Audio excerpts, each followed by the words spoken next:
kesempatan kali ini kami dari kelompok 9 ingin mempresentasikan yang berjudul otonomi daerah.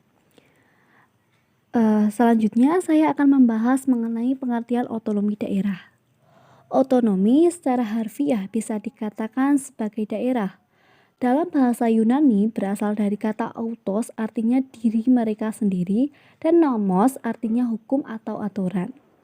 Berdasarkan Undang-Undang Nomor 32 Tahun 2004, definisi otonomi daerah atau desentralisasi adalah penyerahan wewenang pemerintahan oleh pemerintah pusat kepada pemerintah daerah untuk mengatur dan mengurus urusan pemerintahan dan sistem negara kesatuan Republik Indonesia. Pencapaian otonomi tidak hanya dengan pemberian hukum, melainkan juga kebutuhan globalisasi yang diperkuat dengan memberi daerah kewenangan yang lebih besar. Selanjutnya adalah sejarah otonomi daerah. Peraturan perundang-undangan yang pertama kali mengatur tentang pemerintahan daerah pasca proklamasi kemerdekaan adalah Undang-Undang Nomor 1 Tahun 1945. Undang-undang ini berumur lebih kurang 3 tahun, kemudian diganti dengan Undang-Undang Nomor 22 Tahun 1948. Undang-undang ini berfokus pada pengaturan tentang susunan pemerintahan daerah yang demokratis. Di dalam undang-undang ini juga ditetapkan 2 jenis daerah otonom, yaitu daerah otonom biasa dan daerah otonom istimewa. Serta ada 3 tingkatan daerah, yaitu provinsi, kabupaten atau kota besar, dan desa atau kota kecil. Pasca Undang-Undang Nomor 22 Tahun 1948 diisi dengan munculnya beberapa undang-undang tentang pemerintahan daerah, yaitu Undang-Undang Nomor 1 Tahun 1957 sebagai pengaturan tunggal pertama yang berlaku seragam untuk seluruh Indonesia. Kemudian Undang-Undang Nomor 18 Tahun 1965 yang menganut sistem otonomi yang luas-luasnya. Dan Undang-Undang Nomor 5 Tahun 1974. Selanjutnya diganti dengan Undang-Undang Nomor 22 Tahun 1999. Dan pelaksanaan daerah ini diperbarui menurut Undang-Undang Nomor 32 Tahun 2004 dan keimbangan keuangan diperbarui dan Undang-Undang Nomor 33 Tahun 2004. Sehingga dengan adanya otonomi daerah ini, daerah yang memiliki potensi sumber daya alam akan mengalami kemajuan. Yang ketiga yaitu prinsip-prinsip pelaksanaan otonomi daerah. Penyelenggaraan otonomi daerah dilaksanakan dengan memperhatikan aspek demokrasi, keadilan, pemerataan, serta potensi dan keanekaragaman daerah yang berdasarkan pada otonomi luas, nyata, dan bertanggung jawab, serta tentunya harus sesuai dengan konstitusi negara, sehingga tetap terjamin hubungan yang serasi antara pusat dan daerah serta antar daerah. Hal yang mendasar dalam pelaksanaan otonomi daerah adalah mendorong untuk memberdayakan masyarakat, menunjukkan praksara dan kreativitas, meningkatkan peran serta masyarakat, serta mengembangkan peran dan fungsi DPRD. D. Pembagian kekuasaan dalam kerangka otonomi daerah. Pembagian kekuasaan antara pusat dan daerah dilakukan berdasarkan prinsip negara kesatuan tetapi dengan semangat federalisme.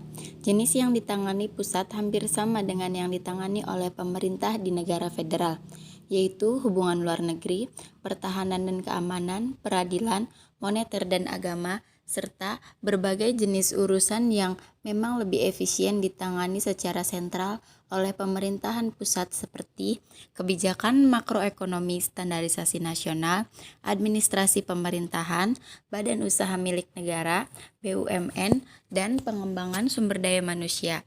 Semua jenis kekuasaan yang ditangani pemerintah pusat disebutkan secara spesifik dalam undang-undang tersebut.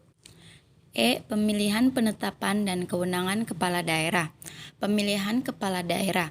Dalam Undang-Undang Nomor 32 Tahun 2004, kepala daerah dipilih langsung oleh rakyat melalui pilkada langsung. Penetapan kepala daerah. Gubernur pada saat yang sama masih merangkap sebagai wakil pusat dan kepala daerah otonom. Pengawasan pemerintah pusat terhadap daerah otonom menurut undang-undang baru ini merupakan berdasarkan supremasi hukum. Kewenangan kepala daerah. Terkait dengan pembagian kewenangan antara pemerintah pusat dan pemerintah daerah, terdapat 11 jenis kewenangan wajib yang diserahkan kepada daerah otonom kabupaten dan daerah otonom kita, yaitu yang pertama pertahanan, kedua pertanian, ketiga pendidikan dan kebudayaan, keempat tenaga kerja, kelima kesehatan, keenam lingkungan hidup, ketujuh pekerjaan umum, kedelapan perhubungan, kesembilan perdagangan dan industri, kesepuluh penanaman modal, dan yang terakhir yaitu koperasi. Otonomi daerah dan pemerintahan daerah. Pemerintahan daerah adalah penyelenggaraan urusan pemerintahan oleh pemerintah daerah dan DPRD menurut asas otonomi. Tugas pembantuan dengan prinsip otonomi seluas-luasnya dalam sistem dan prinsip Negara Kesatuan Republik Indonesia seperti dalam UUD 1945. Pemerintah daerah, provinsi, kabupaten, dan kota memiliki Dewan Perwakilan Rakyat Daerah atau DPRD, di mana anggotanya dipilih melalui pemilihan umum. Dalam buku kemitraan dalam otonomi daerah 2017, karya milik Lilik Ekowati, setiap daerah memiliki kepala daerah sebagai kepala pemerintahan di daerah. Kepala dan wakil kepala daerah memiliki tugas wewenang dan kewajiban, serta larangan. Selain itu, kepala daerah memiliki kewajiban untuk memberikan laporan kepada pemerintah pusat dan laporan pertanggungjawaban kepada DPR. Otonomi daerah dan pilkada langsung. Kebijakan pemilihan kepala daerah atau pilkada secara langsung sesungguhnya merupakan salah satu instrumen agar cita-cita otonomi daerah bisa dipenuhi.